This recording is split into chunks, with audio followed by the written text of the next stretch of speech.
Welcome back to Rust Reality Recaps. Recapping with Love Megan, enduring it so that you don't have to. If you missed part 1, which has episodes 1, 2, and 3, make sure you go back and check that one out. I originally had them separate. 2 of those were blocked, so I just re-uploaded them all lumped together, and I had to remove all the video clips. This one contains episodes 4 and 5, and I've lumped them together because the theme is Megan hosting her rich white friends while they day drink at her rented mansion. In this episode, Nacho's wife Delphine comes over. Megan is making her some homemade tea and showing us how she puts together sun tea. There's a very odd moment in this where she's showing us how she makes the sun tea, and she tells us, or the producer, I'm not really sure, that she used to do this as a child, and the producer's like, you used to make sun tea as a child, which doesn't really align with her narrative of being a latchkey kid eating TV dinners and such, but okay, there's always 2 different sides of the story with this one, isn't there? Because we've also heard the story about her growing up eating farm to fresh Californian food. And then it also kind of bummed me out that she said that sometimes Archie will just sit there and watch the tea as the sun heats it up throughout the day. Is nothing else happening in that boy's life? Because if my son was sitting there watching tea steep, I would be really concerned he's bored or that something is wrong. Sorry.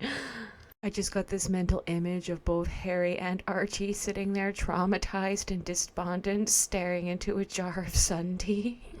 And Harry's sitting there with him. One day it'll be drinkable. Just wait.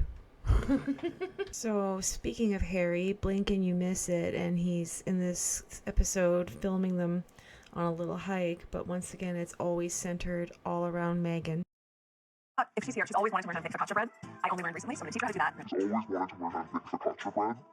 I only learned recently, so I'm going to teach her how to do that. We'll make a beautiful garden pasta. We'll do a nice charcuterie board. Some great So cheese. she literally says that she recently learned how to make this focaccia bread, and that when Delphina comes over, she's going to teach her how to make it. So when Delphine comes in, she says, I've always wanted you to teach me how to do this. So I'm really confused what the narrative is. Oh yeah, and she's making dog biscuits from scratch here for Delphine's dog. And she tests it out on her own dog, and it was really hard for me to not make jokes about how this is what killed the dog. But anyway, I'm going to be a bigger person than that and not make that joke. I promise. I'm not going to make that joke. I'm a bigger person than that, you guys. I'm not going to do it. I swear. Use as little or as much sugar as you like for your palate. I will say that the technical term for jam includes a 1-for-1 ratio of sugar and fruit. Most people don't do that. I don't like it to be as sweet. Oh yeah, this is when she teaches us the difference between jam, jelly, and preserve. Peanut butter jelly time. Oh my god, between the food puns and the bad dad jokes, there's a level of cringe jokes and like 4 levels below dad jokes and grandpa jokes, there's Meghan Markle jokes. And no, I'm not calling her Megan Sussex because that's her title, and it's really stupid that she's trying to gaslight the public that that's her name. Let's test it, hi buddy. So as she's wrapping up the jam, she completes the dog biscuits, she tests them out on Guy, and see, I totally didn't make the dead dog jokes. I skipped right past it, you guys. Okay, so Delphine enters, and Megan's forcing chemistry like they're besties, but I don't feel it. Get over here. Oh my gosh, you're so tall. Yes, I am tall. You want to make some focaccia? Fine, you'll teach me to make focaccia. She has to comment on her height and the focaccia thing. She's always wanted to learn how to make focaccia bread. I only learned recently, so I'm going to teach her how to do that. She says she finally is going to teach her, but Megan just learned, so I'm not following that. There's the first recipe we're actually seeing in the whole show, blink and you miss it. When Megan asks Delphine what makes you love focaccia so much, she literally says, because I don't know how to do it. Why do you like focaccia so much? Because I don't know how to do it. That doesn't make any frickin' sense to me. Is this show scripted, or do these people just... they don't know how to have normal conversations? So more hands with jewelry, dabbing around in flour. Everybody's outraged about the hands. I mean, we're not in a kitchen. Realistically, at home, people cook with their hands. It's the jewelry that's the problem.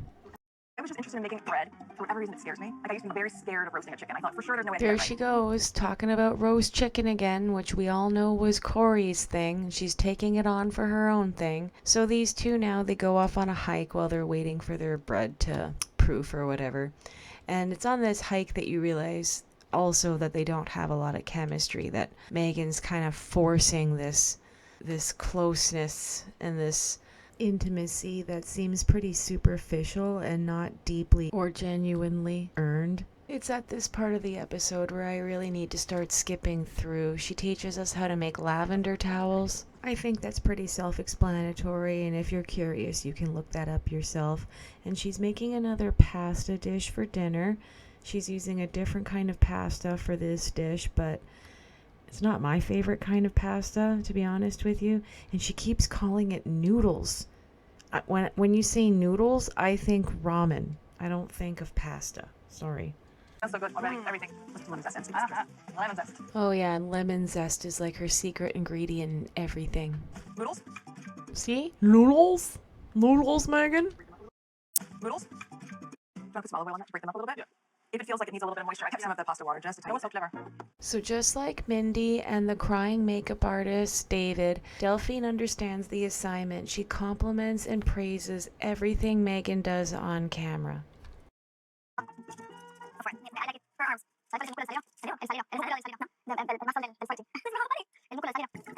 This part was funny because Megan claims to speak Argentinian, and when Delphine was speaking Argentinian to her just then, she didn't understand what the hell she was saying. I'll play it back so you can see what I mean.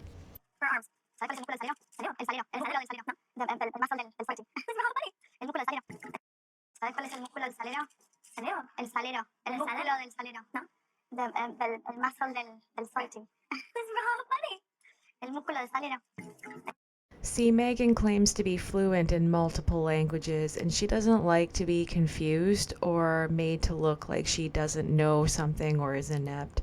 So you could see her crack a little bit there. Delphine kind of put her on the spot with that. Just like in Polo, apparently she could not speak proper Spanish. She just kept saying sí. And allegedly, at one point when she was a working royal, she was sat next to someone who spoke fluent French at her, and she did not like that. So here she is cracking into the wine, and I gotta give the girl credit. She did wait until after the hike. Okay. So we have our bread, our pasta, and let's just do one more thing. We'll do a nice charcuterie board with sweet and savory. So What a pain in the ass. The pasta is ready and it's cooling off now. The wine is ready, just go eat. But no, she wants to build a charcuterie board with all this shit all over it like they're having a big party. It's just the two of them day drinking. How much can they possibly eat? They're both on Ozempic. Yes, and a pasta salad and an entire focaccia bread and probably. Oh, allegedly. I can't prove that. Don't sue me. Everything I say is my opinion for entertainment purposes, is my conspiracy theory. Do your own research, blah, blah, blah, blah, blah, blah, blah. So in every episode, Megan chops vegetables, bakes something that contains lemon. Yeah, she feeds her friends weird pasta. And now that they sit down to enjoy their picnic, Delphine and her enjoy this matcha tea. I think that was how it was pronounced. And it's funny because Megan says how much she loves it, yet Delphine's teaching her how to drink from it. A lot of inconsistencies. And now more brown nosing and butt kissing to Megan. They just love how amazing she is being herself. I enjoyed this morning's hike because I saw you being you, and I love that. I love when you are doing your thing, and yeah, I'm obsessed with that face of M. These are very unnatural, strange conversations, in my opinion. I mean, if you have a friend that talks to you like that, by all means, that's great. But it's just odd to me. It feels scripted, or like I said before, she understood the assignment. So in this next episode, I really gotta plow through because it's starting to kill me. She shows us how she likes to put flowers together. She picks a bunch of beige and magnolia, peonies and pansies, and she shows us stuff that I'm pretty sure Ina Gardner and Martha Stewart have taught people a long time ago. More of a horizontal shape than anything else. Guy's on his last legs here, just passing away right behind her in the backyard while she's building this hideous bouquet. She makes it seem like she does something so much better than what you can get at the grocery store when it literally just looks like a mess. I'm not trying to nitpick. I'm not saying I can do any better, but it's like, it's not that great. It's not that artistic. It's not that fancy to me. I can't believe that Netflix literally paid for this to be a show when there are YouTubers, there are people who are on HGTV that have been doing this for years. Oh, this is where she teaches us how to make the flower petal ice cubes. You have to use boiled water, otherwise it's not clear. And then she teaches us how to make a mimosa, because everybody drinks mimosas in this show. Speaking of which, her friend Kelly shows up, gets into the mimosa. Then her friend Abigail Spencer shows up and gets right into the mimosa.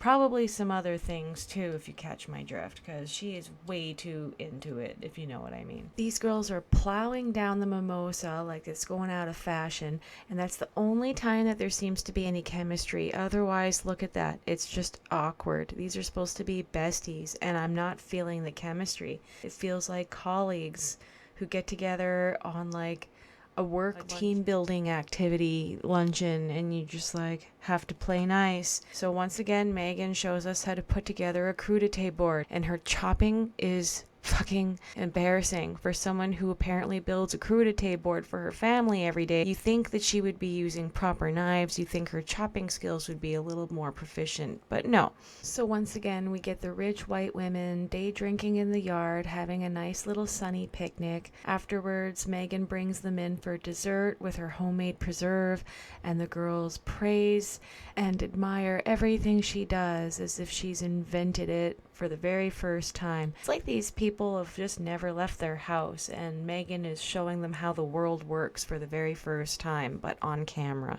Really pretty ordinary, and you can make it extraordinary. It's Ordinary into extraordinary, not perfection, seeking joy, and food pun platitudes. Every episode, that's what you can expect. It's so corny. And I don't know if she wrote it herself or if the producers wrote it trying to give her more of a personality, because unfortunately Meghan is a charisma black hole with her desperation and her insecurity and her constant need for praise and affection. There were various points where she definitely got tense and her mask slipped a little. I wish we would see more of that, to be honest. why not? That's it. But instead we get this phony, insecure, desperate Meghan that you can tell she's afraid of the judgment and the scrutiny that she knows she's going to get. It's palpable through the screen. And I wish that she would just not give a shit and just be. And the whole thing with the dog is a bummer to me. I really wanted to make fun of the whole situation, but knowing that he passes away shortly just bums me out too much. So I'm going to leave it at that. Thank you so much for tuning in. Please come back for the final few parts. I'm like getting through this very, very slowly because it's so boring and I feel brain cells dropping. As it is aesthetically pleasing to look at, the content itself is just... there's nothing there.